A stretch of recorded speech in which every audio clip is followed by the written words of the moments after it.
Okay, this has a twister. Like, really? Like, it was only a couple of months. You guys didn't get rings. You know what I mean? And he showed up and face to face told you, let's break up. What the is this? Why is she crying?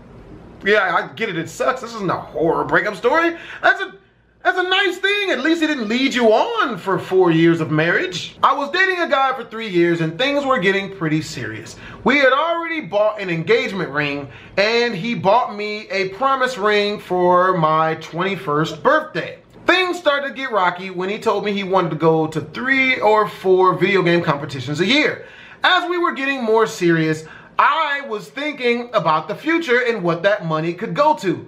And he just wanted to continue to play video games professionally. Continue? This nigga was playing video games for a living? And you was telling this nigga he couldn't go to competitions? The woo! An hour later, he broke up with me saying, video games are my biggest dreams, and this is my biggest opportunity. And this is what I want to do, and this is who I am. I gave him back all his stuff. Now he won't give me back my Pyrex dish. Or my t-shirts because he just doesn't want to. A breakup all because of video games, and all I want is my Pyrex dish back. I suggest you go to the doctor or do something or take a look at your vagina because your obviously wasn't worth more than video games, which it's really not in the retrospect of things. It's really not. Video games are way more enjoyable. Sometimes some vaginas are awesome. I've actually dumped the for this same exact thing. You feel me? How the fuck you expect this to be with you and you don't even support his dreams? Word? I applaud this motherfucker for dropping your ass. The fuck you think you is? Like, we supposed to be together and you and I can't even follow my dreams? What type of shit, bruh? Back before I started playing poker for a living, I was dating this one chick.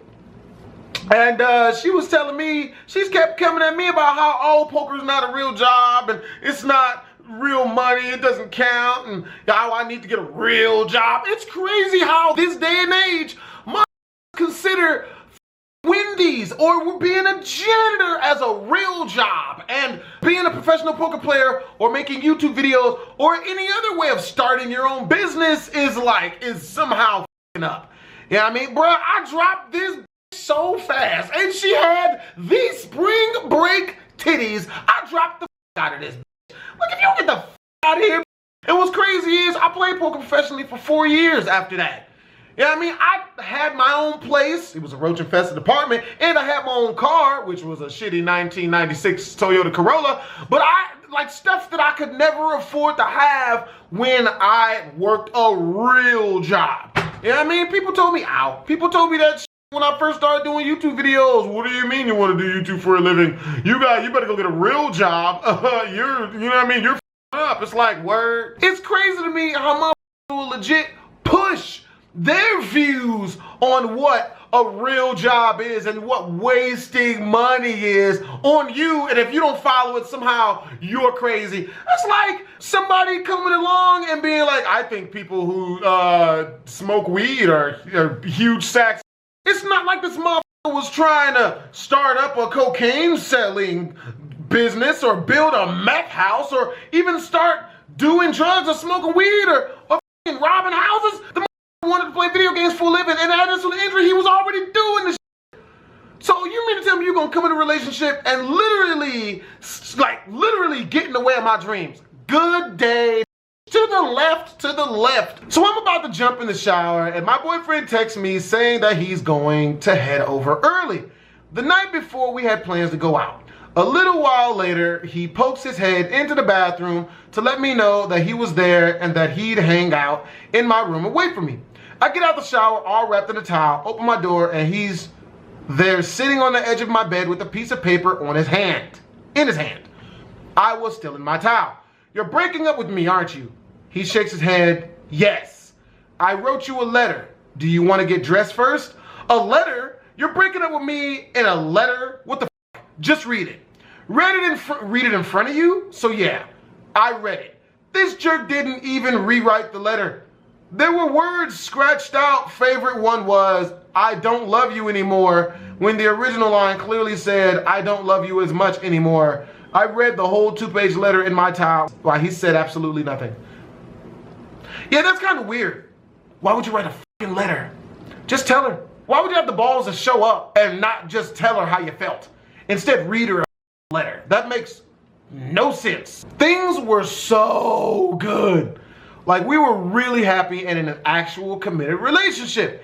He was tinkering around with the ideas of moving out of state, but didn't mention it much. I figured it was just talk. On Christmas Eve, while at a bonfire at a mutual friend's house, he said, "So you're moving to Providence on January 27th, right?"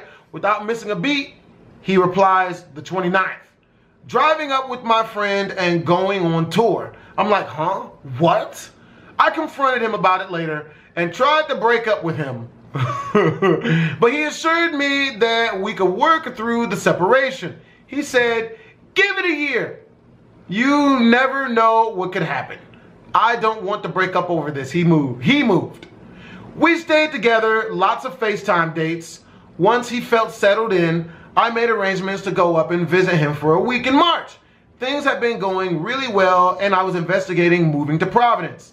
2 days before I am due to fly up, he calls and is acting really weird. I pressure him to spill the beans, and he says, "I just don't know if we should keep dating." I feel so weird being in a long distance relationship. It's too hard. You know, after months of sappy conversations about how much he missed me, etc., and after I dropped $200 to fly from Tampa to Providence in March, because Jesus, who wants to go to Providence in March? Damn.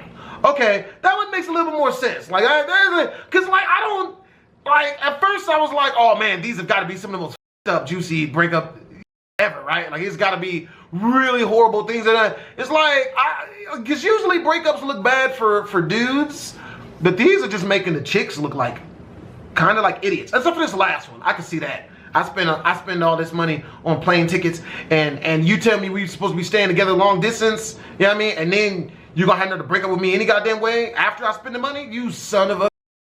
I was engaged to be married to a guy. We had dated in high school, broken up, gotten back together a decade or so later, and had a wonderful relationship. Or so I thought. It was long distance, which we were up at first, but we were just months away from our wedding. So I quit my job, gave notice to my apartment, all that good stuff.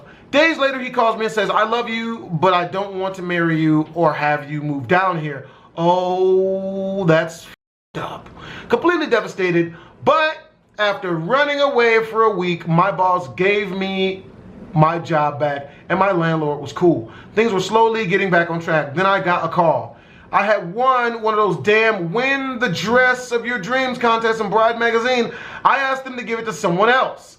I still enter stupid sweepstakes because I figure my sweepstakes karma has got to be pretty good after that.